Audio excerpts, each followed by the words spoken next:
I get my ideas. My God, Bilangnya ngutang ya. I'm a kidding. She speaks to me, puts formulas on my tongue when I sleep.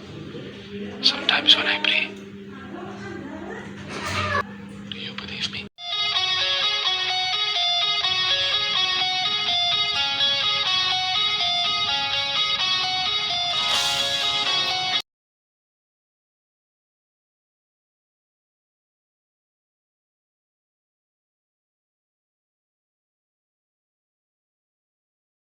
Video kali ini kita akan melanjutkan tentang sifat emergens dari video yang ini ya. Kalau teman-teman belum tahu apa itu sifat emergens, silahkan tonton dulu video yang ini.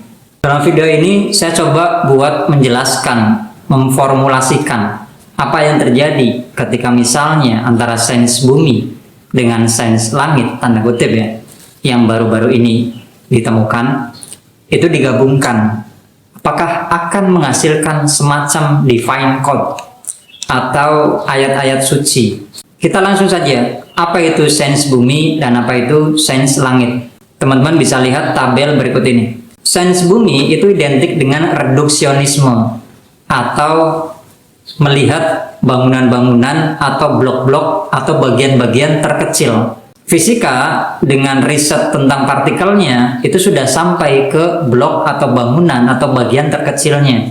Pemikiran reduksionisme dipopulerkan oleh René Descartes ya, yang membagi-bagi antara substansi dan esensi. Pada perkembangannya, reduksionisme ini sampai pada ke pemikiran teori sistem jaringan. Banyak perdebatan antara mana yang lebih dulu, telur atau ayam. Itu seperti halnya kita mempelajari yang mana dulu, sains bumi atau sains langit. Cara berpikir kita, paradigma berpikir kita itu dengan cara reduksionisme atau sistem jaringan. Atau misalnya tentang mengubah suatu tatanan. Haruskah secara kultural lebih dulu atau struktural? Lebih dulu mana mengubah dalam bidang pendidikan atau ekonomi? Sebenarnya dua hal ini mulai dari reduksionis sampai sistem jaringan, kita harus bergerak simultan. Dua-duanya harus bergerak, memperbaiki diri. Dan diharapkan akan terjadi muncul yang namanya sifat emergens. Ada ilham, tanda kutip ya, atau pencerahan-pencerahan yang bisa dijadikan untuk sumber atau pedoman baru dalam mengelola atau memperbaiki kehidupan ini. Selanjutnya adalah ilmu bumi itu cenderung substansial. Seperti kata Nietzsche, substansi itu lebih dulu daripada esensi. Apa itu substansi? Substansi itu materi. Tadi ya, atom, partikel, struktur, bagian-bagiannya bagaimana, dan sebagainya. Sedangkan esensi itu bentuk, pola, dan sebagainya. Misalnya begini, bola kulit. Bola kulit itu substansi. Esensinya adalah bulat. Semacam itu ya, antara substansi dengan esensi. Keseimbangan antara memikirkan hal-hal yang substansial dan esensial, dua-duanya harus simultan, sebaiknya. Selanjutnya adalah positivis dan ekologis. Sains bumi itu cenderung positivis. Sains untuk sains. Tidak ada nilai, tidak ada value, tidak ada kaitannya dengan umat manusia. Sains ya untuk sains, untuk teknologi, untuk pengembangan mesin dan sebagainya.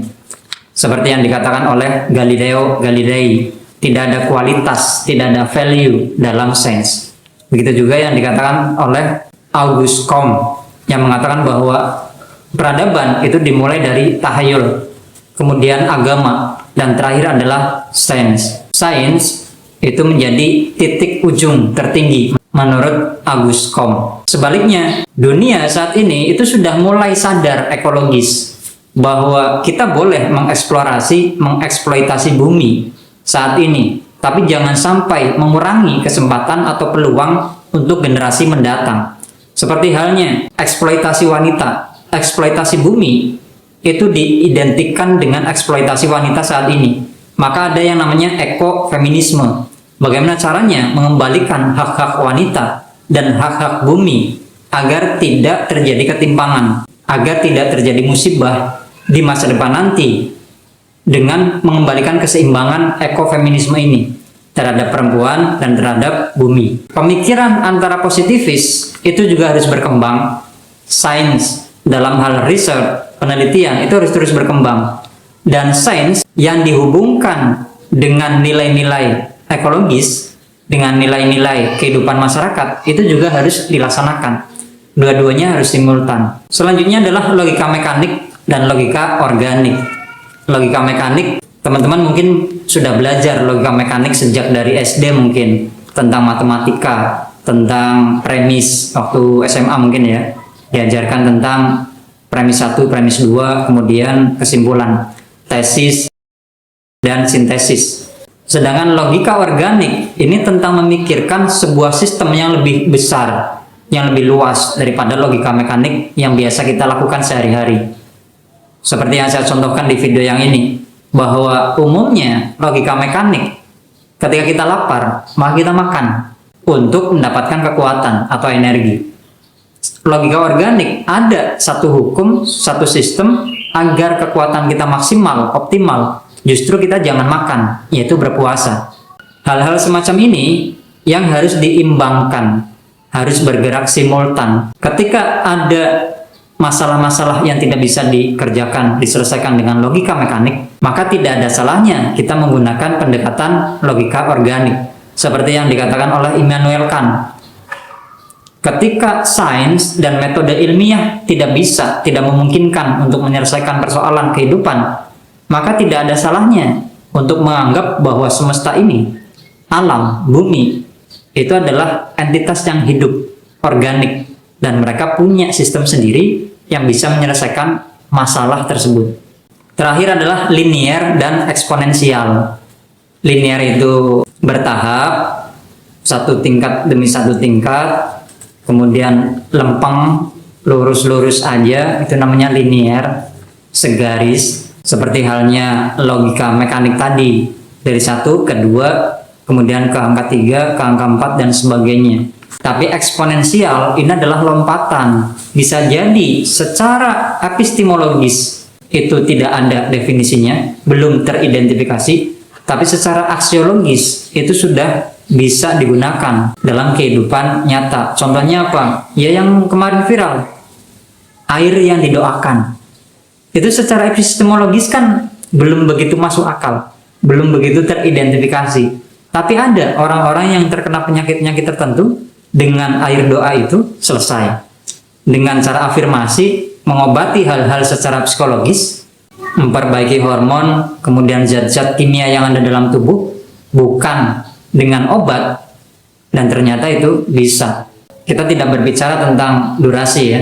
Intinya secara aksiologis itu bisa. Itu terbukti.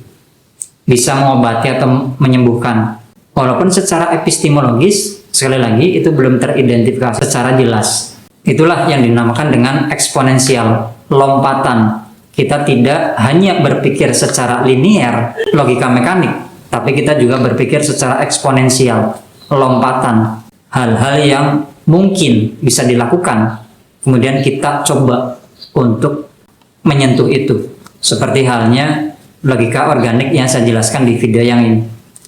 Diharapkan dari keseimbangan antara sains bumi dan pola sains langit ini yang zaman ini baru-baru ditemukan, saya sih berharap para pemikir itu semacam mendapatkan ilham tanda kutip atau the divine code, ayat-ayat atau ilham-ilham, pencerahan-pencerahan suci yang entah dari mana datangnya, tapi worth it.